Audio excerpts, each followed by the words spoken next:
Binta marcha encore 3 jours et 3 nuits et se trouva devant une très vieille femme assise auprès d'une case.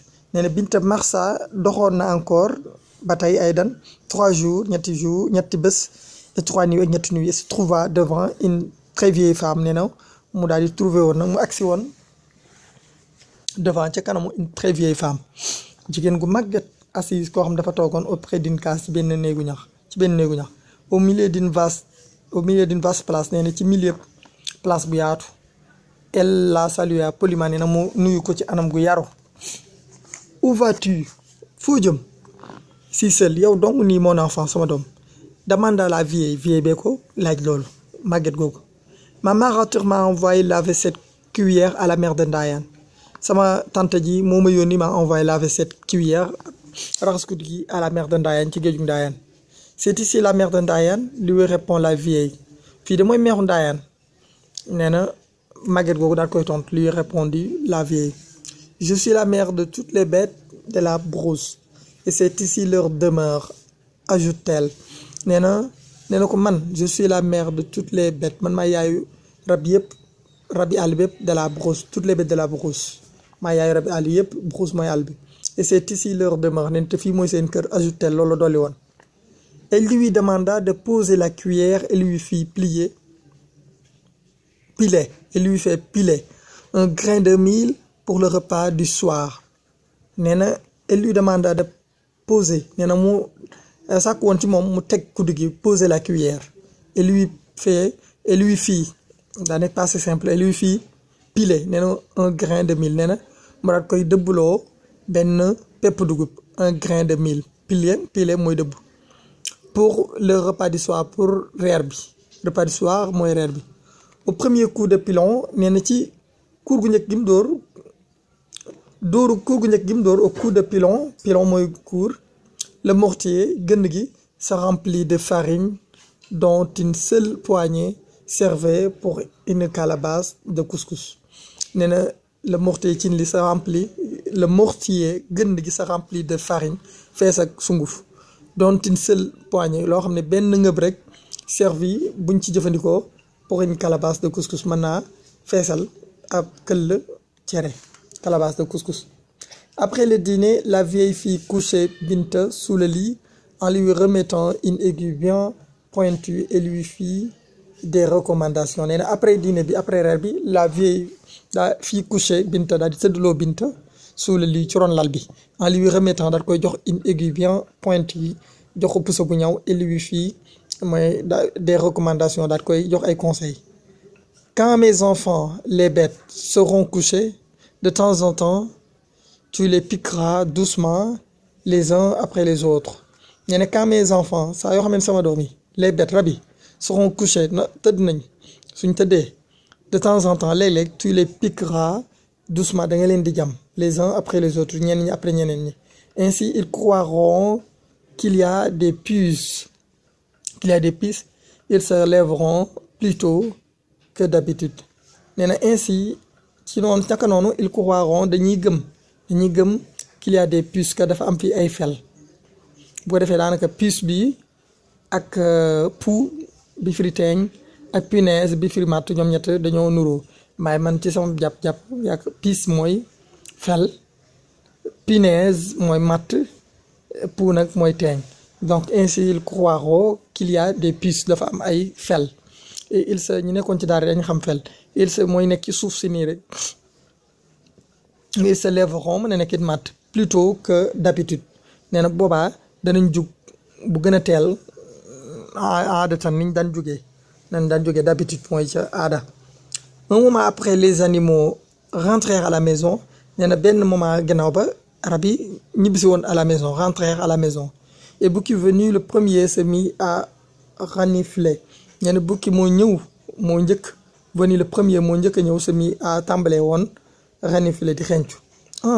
ça sent la chair humaine par ici, déclara-t-il. nee na yaramu nit ay xeeñ fii de ça sent la chair humaine par ici fii daal yaramu nit moo fi xeeñ, déclara-t-il. loolu la wax. la chair humaine s'étonna la vieille. mu ne ko yaramu nit yàpp nit s'étonna la vieille. femme bi daal di yéemu woon je suis le seul être humain ici Bouki maintenant si tu veux me manger je m'en garderai bien dit-il nee na ko je suis la seule être humain ici man maa fi être humain maa fi nit doomu aadama Bouki maa fi doomu aadama fii maintenant léegi si tu veux me manger ba mu bëggee léegi je m'en garderai bien dinaa wat son bopp dit-il ma wax ko loolu je parlais simplement pour te taquiner mère nee na waaw dama doon wax noonu rek pour kaf ak yow c'est bon dit la mère des bêtes nee na mu ne ko kon ay ca kon baax na dit la mère des bêtes yaay rab yi ma wax loolu maintenant allez-vous coucher mes enfants nee na léegi dem leen tëddi sama doom yi suivant les conseils de la vieille Binta piqua les bêtes une par une à travers le lit nee na toppoo dénkaane yi conseil de la vieille boobu femme bu jigéen gu màgget googu Binta doon na jam piquer les bêtes doon na leen jam une par une benn par benn à travers li ci ron lal bi avant le premier chant du coq tous les animaux quittaient le lit et se plaignaient de puces et de punaises qui les auraient empêchés de dormir nee na avant le premier chant du coq nee na njëkk sabu fekk bu njëkk gi tous les animaux quittent nee na rab yëpp quitte le lit daal di jóge ci lal bi il se plaignant doon jàmbat des puces ay fel et des punaises ak ay matt qui les auraient empêchés de dormir ki nga xam ne ñoo leen doon tere nelaw empêchés de dormir avant le lever du soleil Binta prépara le petit déjeuner de la vieille femme et alla laver sa cuillère nee na avant le lever du soleil njëkk jant bi fenk Binta prépara le petit déjeuner Binta préparé woon na ndekki de la vieille femme ndekkil màgget gi jigéen màgget googu elle a lavé sa cuillère nee na demoon nag daal di raxasi ab kuddam pour le tour elle reçut de la mère des bêtes 5